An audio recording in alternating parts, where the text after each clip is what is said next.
'Karthika missing case'. 2 hours 7 minutes run టైమ్‌తో 2022లో 'యుగి' అనే పేరుతో తమిళ్‌లో రిలీజ్ అయ్యి ఆల్రెడీ ప్రైమ్ వీడియోలో తమిళ్‌లో ఉన్న ఈ సినిమాని ఇప్పుడు 'ఆహాలో' తెలుగులో స్ట్రీమ్ చేస్తున్నారు. To be honest Telugu dubbing అంతేం బాలేదు. ఆర్ఆర్ తక్కువ, డైలాగ్ సౌండ్ ఎక్కువ వస్తుంది. ఇక చూసాక నాకైతే సగం నచ్చింది, సగం నచ్చలేదు. ఏం నచ్చిందంటే ఇంటర్వెల్‌కి ఇమ్మీడియేట్‌గా స్టార్ట్ అయ్యే ఆనంద్ గారి ఫ్లాష్ బ్యాక్ స్టోరీ చాలా ఎంగేజింగ్‌గా ఉంది. ఇంకా స్క్రిప్ట్ అండ్ స్క్రీన్ ప్లే బాగున్నాయి. ఒక రివెంజ్ డ్రామా విత్ ఇన్వెస్టిగేషన్ అనే జోనర్‌కి దానికి తగ్గట్టుగా ఆలోచించారు సీక్వెన్స్‌ని. సెకండ్ హాఫ్‌లో ఒక 2 ట్విస్ట్‌లు వర్కౌట్ అయ్యాయి. ఇది నాకు బావుంది. ఏం నచ్చలేదంటే థ్రిల్స్ లేకుండా బోరింగ్‌గా వెళ్ళిన ఫస్ట్ హాఫ్‌లోని ఇన్వెస్టిగేషన్. సీన్స్ కూడా అబ్రప్ట్‌గా స్టార్ట్ అవుతాయి. కార్తీక ఏడ్చుకుంటూ రోడ్ క్రాస్ చేసి మిస్ అవ్వడం, వెంటనే ఒకరిని చంపడం, వెంటనే అమ్మాయి కనిపించట్లేదంటూ ఫైండ్ ఔట్ చేసే టాస్క్ ఇవ్వడం.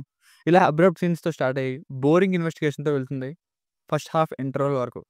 ఇక ఫ్లాష్ బ్యాక్ తరువాత సెకండ్ హాఫ్‌లో ఆ చివరి అరగంట ఓకేగా ఉంది. ఇది నచ్చలేదు. ఇది నచ్చలేనిది. సో, ఓవరాల్‌గా యావరేజ్ అనిపించింది. ఒక్కసారి ట్రై చేస్తానంటే ఓటీటీనే కాబట్టి ట్రై చేయొచ్చు. కొంచెం పేషెన్స్ ఉండాలి.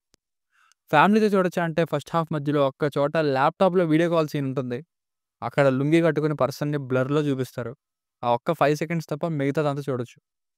బేసిక్ స్టోరీ లైన్ ఏంటంటే కార్తీక అనే అమ్మాయి స్టార్టింగ్‌లోనే మిస్ అయినట్టు చూపిస్తారు. ఆ తర్వాత రిటైర్ అయిన ఒక పోలీస్ ఆఫీసర్ ఒక అమ్మాయిని సెర్చ్ చేయమని చెప్తారు.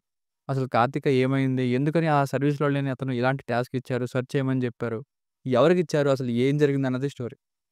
ప్లస్‌లో అయితే స్క్రిప్ట్, ఇంకా ఆనంద్ గారున్న సెకండ్ హాఫ్‌లోని flashback, performances, screenplay, 2 ట్విస్ట్‌లు, కంక్లూజన్ ఇవి ప్లస్‌లు.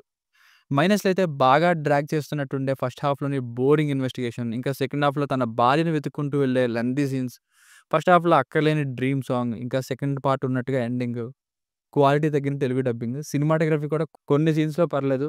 చాలా వరకు సినిమాటోగ్రఫీ కూడా కొంచెం లోగానే అనిపించింది. ఇవి నాకు మైనస్‌లు అనిపించాయి. సో, ఫైనల్‌గా మూవీకి వర్డిక్ట్ ఏంటంటే ఈ పాటికే మీకు అర్థమై ఉంటుంది. కొంచెం పేషెన్స్ ఉంటే ఓటీటీ కాబట్టి ఒక్కసారి ట్రై చేయొచ్చు.